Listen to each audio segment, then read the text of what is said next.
December 7th, 1941. This day is a day of national humiliation in the United States. The Japanese Navy demonstrated the world's top-notch tactics at that time. 6 aircraft carriers took off 183 fighter jets. All 40 aircraft took off in just 15 minutes. You know, this is 1941. All-wood operation. It depends on the pilot's instinct. These Japanese pilots were definitely the best in the world at that time. Not only does the average flight time exceed 1,500 hours, after conducting targeted training to identify US warships, they can even accurately identify the type of American battleship from a height of several kilometers. It was the Japanese pilots who were both excited and calm. They trained for this moment for 3 months. My mind is full of plans for American warships. After the fighter group completed the formation in the air, through the clouds and fog, they rushed towards Pearl Harbor, 400 kilometers away. It's Sunday, in Hawaii. The Americans on the island are enjoying a leisurely vacation. As the dark Japanese fleet landed over a US radar detected a large number of aircraft approaching when the radar reported the news.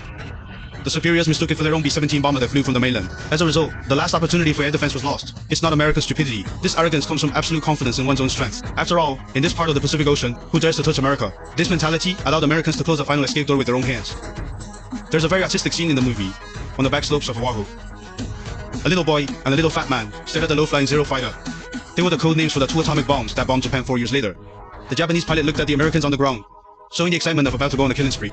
The American soldiers are still dreaming. This defenseless vulnerability symbolizes the tragedy that follows. The captain of the Japanese flight, Mitsuo Furuta, was very excited. He sent back the Tiger to the fleet before he even started attacking. Tigers, good news. Good Tiger. Tiger. It means the surprise attack was successful. Japanese fighter jets launched a frenzied attack. The first to attack were the torpedo machines. Normally, after a torpedo is dropped, it will first sink into the water, floating up again.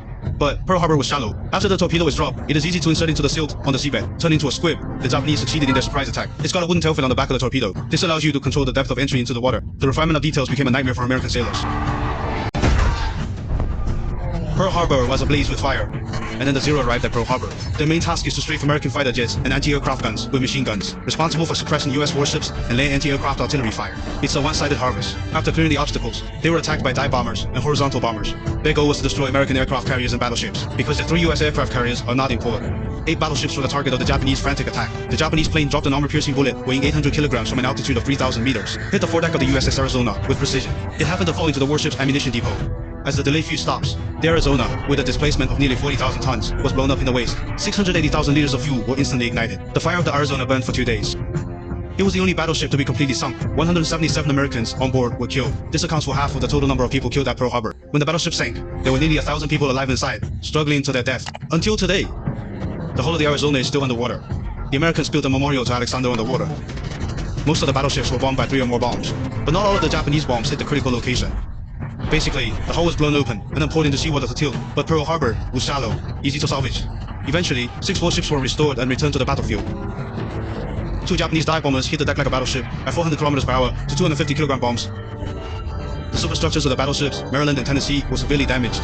The sudden attack made it impossible for the Americans to organize an effective counterattack. In the first few minutes, the US military is in complete chaos. After being bombed for more than 10 minutes, the US Navy issued a warning to all ships. Pearl Harbor was bombed. This is not a drill. The anti-aircraft guns on the island did not fight back sporadically until 6 minutes later. Only 4 of the 33 anti-aircraft gun points opened fire. But anti-aircraft guns are of little use to fighter jets. The most effective counterattack would be by fighter jets.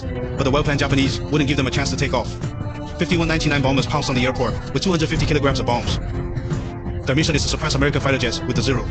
The focus is on 3 airfields for the US Army and 3 air stations for the Navy on Oahu. When Japanese fighter jets strafe the airfield, most Americans are still enjoying their vacation dreams. They simply couldn't organize a completely immersed in passive beating. The Japanese didn't even realize that the US military's defenses were so lax. Attacking airfields has become very simple. The surprise attack became a unilateral massacre. Wheeler Airport in central Oahu was the main target, but I didn't expect that the Japanese air confrontation drills before the war would not be used at all, because the American fighter jets were all parked swaggering in the airport. Later, a Japanese pilot recalled, "This attack was much simpler than the previous training. Nearly 100 US fighter jets were destroyed. The airport runway is also unusable. Hickam Field is an Army heavy bomber. The airport also suffered extensive damage. After the first round of Japanese attacks, the Americans have completely lost their ability to fight back before they could catch their breath. The second round of 168 Japanese fighter jets arrived at Pearl Harbor again and launched another attack on the warships, billowing with thick smoke in the port. At this point, the US military finally responded, began to counterattack the Japanese, although it could not change the final result. But the heroic resistance also brought down a few Japanese fighter jets due to the thick smoke produced by the explosion. It greatly affected the sight of the second batch of Japanese pilots. It is impossible to complete a second precision bombing of a wounded warship, and the Japanese didn't have enough ammunition when they attacked, although there are a large number of 250 kilograms of bombs.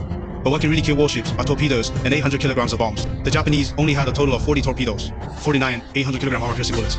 Both weapons were improvised. The Japanese don't think there's a lot of demand, because 2 warships were docked at a berth at Pearl Harbor. The warships on the inside cannot be torpedoed. so the Japanese think 40 is probably enough. For example, the 28,000-ton Oklahoma was hit by at least 5 torpedoes. It clears the warehouse in 9 minutes. 429 people were killed. The 32,000-ton West Virginia fired 7 torpedoes in a row, sank to the bottom of the harbor. More than 70 sailors were killed. 2 rounds of heavy strikes caused heavy losses to the US military. 4 of the 8 battleships were sunk. 1 run aground. The rest were hit hard. 6 cruisers and 3 destroyers were damaged. 170 planes were destroyed. 102 were damaged during the Japanese air raid. There were also a small number of us fighter jets forcibly launched. At that time, Harbour's alternate airfield was not heavily bombed by the Japanese. The 2 B-40 fighter jets just took off to meet the enemy. Without formation, without command and radio guidance. 2 planes single-handedly challenged the Japanese fleet. Repeated dive attacks after plane hiding the clouds the whole time. Shot down 6 Japanese planes alone. At the same time, more than a dozen US military pilots forced their planes into the air at different airports, but only to achieve the effect of sporadic harassment. After 2 rounds of airstrikes, 3,400 Americans, soldiers and civilians, were killed or wounded. Of these, 2,402 died. Since the Japanese bombed only the largest battleships and airfields, targets such as oil depots, shipyards, and Pacific Fleet Command are largely intact. The Japanese did not plan to destroy these facilities in the first place. Their goal is the survival force of the Pacific Fleet. After 2 waves of attacks, since the US aircraft carrier is likely to be looking for the location of the Japanese fleet, Commander Tadaichi Namian gave up the 3rd wave of airstrikes.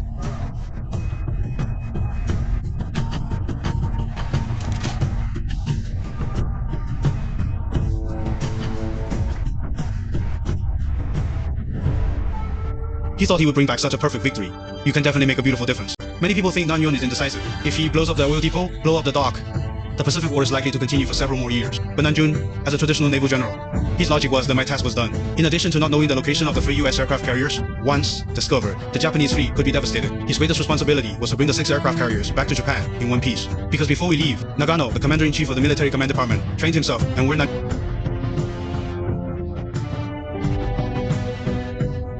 It's a classic winner mentality. When the capital in hand is too thick, I don't dare to take the bigger possibility. And in fact, the Japanese army did not have the ability to continue fighting. The raiders were a few hundred nautical miles north of Pearl Harbor, fighter a round trip. Plus, the attack time is at least 4 hours. The pilots who participated in the airstrikes were already exhausted. 29 aircraft and 55 pilots were lost in the first 2 rounds of airstrikes. 9 were lost in the first round. 20 were lost in the second round. This shows that the US counterattack is gradually recovering. A rash 3rd round of airstrikes is likely to lose more pilots. And they've used up all the 800 kilos of bomb shells. Only 250 kilograms of bombs are not enough to destroy ground targets. So Nanyun ordered the fleet to retreat. He won the battle, but it has given the US military a chance to breathe on a strategic level. Receiving good is a kind of wisdom, but in the game of life and death, this wisdom is often a fatal shortcoming. In fact, the USS Enterprise was nearby at that time. After learning of the attack on Pearl Harbor, Algie ordered an immediate westward search for signs of the Japanese fleet. But the Japanese were retreating north. They didn't notice Japanese fleet. After the attack, Pearl Harbor was like hell. The oil floating on the sea is as thick as 20 kilometers. After the fuel is burned, a firewall is formed. The sailors jumped into the sea to escape the fire. He was burned alive at sea. Many sailors were trapped in their cabins and drowned. This sneak attack. And Japan won. The data is from a short and medium-term perspective. It was a glorious victory. In the next 6 months, without the threat of the US Pacific Fleet, Japan swept across Southeast Asia. The power has been expanding all the way to the Indian Ocean, but they lost the future. For they have awakened a sleeping giant. Completely embroiled the United States, a country with a strong industry and economy, in the war. This day became a day of national humiliation in the United States. President Roosevelt cried out that this day of great shame must be remembered. It's a country with a lot of internal divisions. The war was mobilized. The Pacific War began. From a military perspective, the attack on Pearl Harbor, it was a turning point for aircraft carriers, submarines, and carrier-based aircraft to replace large battleships as the main force of the Navy.